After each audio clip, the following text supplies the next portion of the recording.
Hello again, it's Quinton, Cut It Right Tree Service. Here we are in Mount Eliza at Mather Road, as you can see, number 67 here. So we've got some, the customer's just called me up. I beat him here because he was at Safeway in Mount Eliza. Because we're local, I get here nice and quick. So as you can see, there's some dead gum trees here. As I'll put my sunnies on, don't mean to be rude, but as we go through the gate here, you can see that there's been some branches already fail. So as soon as I walked in, there's branches here all over the ground that have failed. Dead sticks. There's one here that's alive. So his customers, when he arrives, I thought I'd just take a quick little video, but he obviously wants me to take off the dead branches here on this gum tree. There's another gum over here that we'll sneak through here. Being careful of his garden.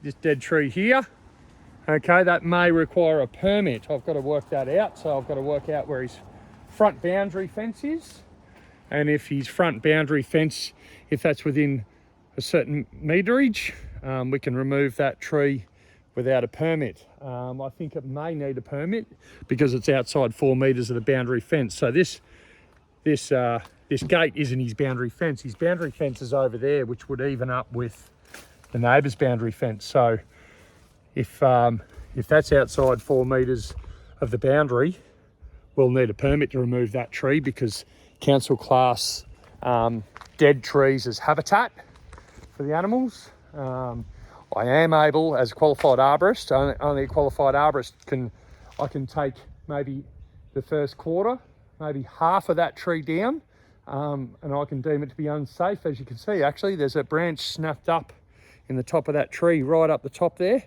that's just hanging, and it's above his service wire. So the service wire to the house, the power line service wire, because it services the house, that service wire runs directly under that tree, and that branch is just hanging on by a little branch sitting up there. So that could pull his service wire down. Some service wires are connected at the pole on a spring, so the slightest load on the service wire can disconnect the service wire from the pole up there.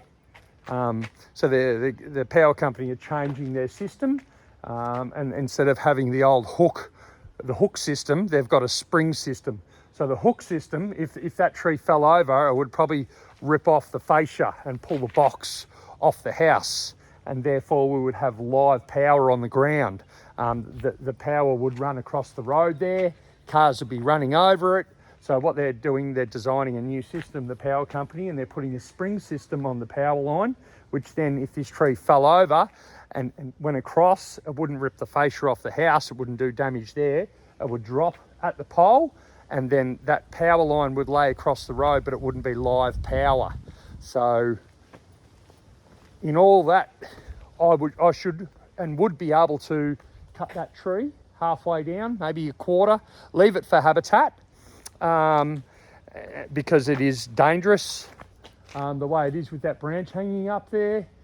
But if we wanted to cut it to the ground, 100% need a permit because it's outside 4 meters of the boundary.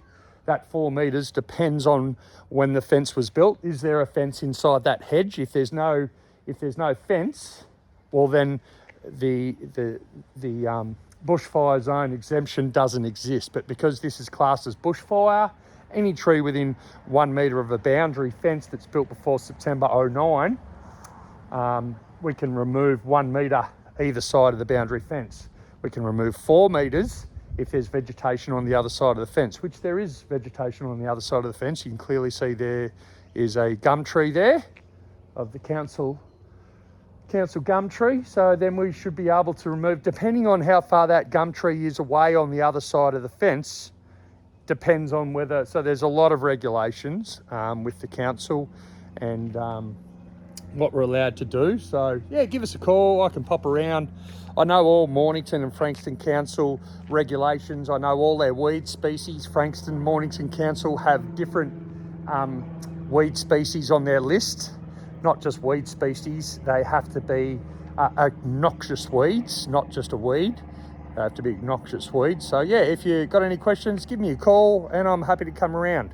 We're in Mount Eliza today and I cover Rosebud Frankston Council. Thanks for watching.